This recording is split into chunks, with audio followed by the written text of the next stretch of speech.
All right, before I start, I wanted my husband to come up here with me and my sister, but neither one of them are going to, so I'll have them stand at the end because they shoved me up here and decided not to be with me. All right, life is not about waiting for storms to pass. It's about learning to dance in the rain. Hi, my name is Melanie Fox Lambrix. Last week at this time, I was not planning on attending this ceremony. I thought it was just a GED. What is so special about it? Here I stand. I am 38 years old, and I was supposed to graduate with my class in 1996. I almost made it. I was on my senior year, and I fell in love with my first husband, John. I decided at the time school wasn't important. I became a high school dropout. I had known several people, including my mom, that had not finished school, and they got through life just fine. Why couldn't I? I watched 4 of my siblings graduate. I always wondered, what if I would have just stuck it out and stayed in school, graduated with my class? John and I got married, and a year and a half later, we welcomed our daughter into this world. Just 3 short weeks later, John died. Here, I was 19 years old with a 3-week-old baby, a widow, and with no education. After losing my husband, I was fortunate enough to fall in love with Tim Lambrix. When Tim and I started dating, he was in night school. I wanted him to stop going and stay with me. He quit school for me. Tim has always been a good supporter. We never went without. He did what he needed to do to be done. We've been married for over 10 years now, and we have a family of 5. We've always talked about wanting to finish school as we got older. One thing after the next happened.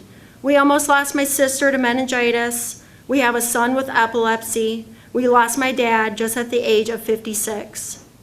Last year, Tim heard something about the Learning Bank. We went in together, picked up the papers, and registered together. Class was starting in November, only a couple weeks away. 2 days before orientation, my mother lost her battle to cancer. How was I supposed to go to class? How am I going to concentrate? I would be getting ready to attend a funeral in the next couple of days, a brother that was coming out of state. Yet again, I had hit another block, another puddle to dance in. Emotionally, I could not do it. I had received a call later that night confirming our orientation from the Learning Bank. I had to tell them Tim would be attending. I would not. I watched Tim go to school every day, studying afterwards at home. I loved to see his smile when he would say he passed another test. He was one step closer to getting his GED. I was really happy for him. It was time for the next orientation to start. It was in February. I was thinking of all kinds of reasons why I couldn't go. I talked to my sister Janie. She had not finished school either. We decided to face these fears together. We gave each other encouragement. She was my partner in crime. The last day of orientation, I received a text from Tim telling me he had passed his last test. He had finished. We were so proud of him. Now it was our turn. It was our turn to finish school. The next week, Janie and I went to class, and we met our teacher, Joanne Burke. We had a great teacher. She is so positive. I'm going to make you stand up too at the end. She was so positive. She's a pusher. I thank Joanne today for going above and beyond her teacher duties. Joanne understood we had lives. Janie and I both have husbands, kids, full-time jobs, and now had to find time to study and come to school. We were about to face one of our biggest fears, failing. As days went on, we pushed each other. We didn't let the other one make excuses. She was my rock. We could cram all the material in our heads before each test. Each time before a test, we would receive a text saying, "Good luck," from our husbands. Tim would always text me and say, "Dinner and movie is on me tonight when you pass." We would get a text from Joanne and our sisters telling us we have this. Nothing but positive text. Last weekend, stop crying. Last weekend, Janie and I stood in my driveway in tears while we received a text that said, "Congratulations." We had done it. We had finished and got our GEDs. Here we are in our 30s and crying in happy tears for facing our fears. You know what? Be proud. Every one of you. This is an accomplishment. This is your goal. I was unsure about posting anything on Facebook. I am glad I decided to. I received over 200 likes and over 80 comments from friends and family telling me how proud they were. I even have friends from class of '96 saying nothing but nice things.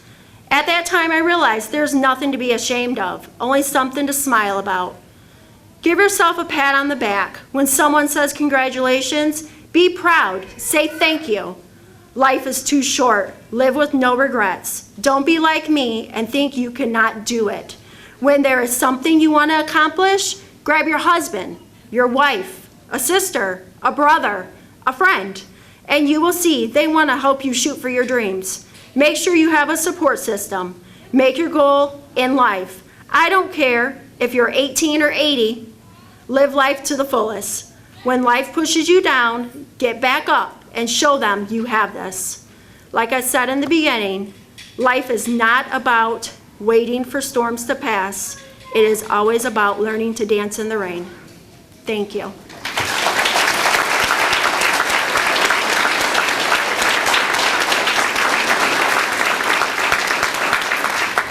So if they think they clap long enough, I'm going to forget to have them stand up. Tim Lambrix, my husband, stand up.